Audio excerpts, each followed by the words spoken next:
Est-ce qu'une femme peut être sous une malédiction tellement qu'elle ne peut pas trouver d'homme pour l'épouser et que ses relations se brisent et ne durent pas? J'ai 40 ans cette année et désespéré pour me marier. J'aimerais avoir des enfants également et être heureuse. S'il vous plaît, aidez-moi.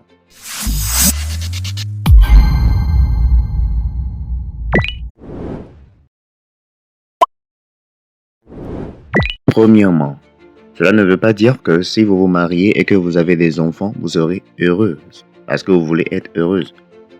Ces choses-là ne rendent pas les gens heureux.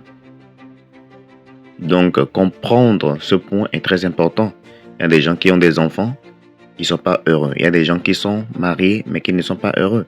Donc, ces choses-là n'apportent pas le bonheur.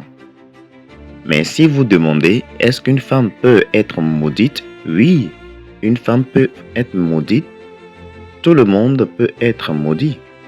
Ça dépend de qui vous maudit et pour quel objectif. Mais si vous êtes un chrétien, vous ne pouvez pas être maudite. Si vous êtes né de nouveau, la Bible dit que si quelqu'un est en Christ, il est une nouvelle créature. Une nouvelle créature est supérieure à Satan. Donc vous ne pouvez pas être maudite. Parce que la Bible dit que vous êtes appelé pour hériter une bénédiction. Vous ne pouvez pas être maudite. Donc voici le problème. Si vous ne savez pas, cela ne va pas marcher pour vous. La vérité qui n'est pas connue est impuissante. Seule la vérité qui est connue produit de la puissance. Donc, en tant qu'enfant de Dieu, personne ne peut vous maudire. Que vous soyez un homme ou une femme, vous ne pouvez pas être sous une malédiction. Si vous connaissez Christ, vous êtes né de nouveau, que vous avez l'Esprit de Dieu dans votre vie, vous ne pouvez pas être sous une malédiction. Donc, il y a des gens qui sont dans une situation comme ça et ils pensent que peut-être c'est parce qu'ils sont maudits par leur famille ou bien par quelqu'un d'autre. Et donc, ils veulent que la malédiction soit levée. Vous n'avez pas besoin que quelqu'un lève cette malédiction parce que vous êtes un enfant de Dieu. Plus de connaissances vous avez, plus de liberté de l'esprit vous allez jouir.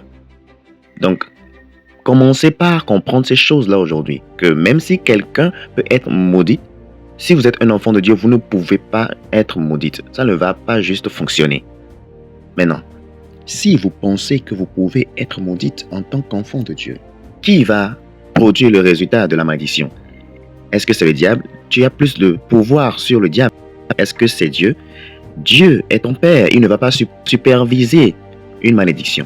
Le seul chrétien qui peut être sous une malédiction, c'est le chrétien qui a abandonné la parole de Dieu. Donc, si vous abandonnez la parole de Dieu, quand vous vous éloignez de Dieu, quand vous rejetez la parole de Dieu, ceci en elle-même est une malédiction. C'est là où se trouve le problème. Parce que vous êtes en dehors de la couverture de la parole de Dieu. C'est la seule manière par laquelle on peut vous maudire. La Bible dit que celui qui méprise la parole sera détruit. Donc voici où se trouve le problème.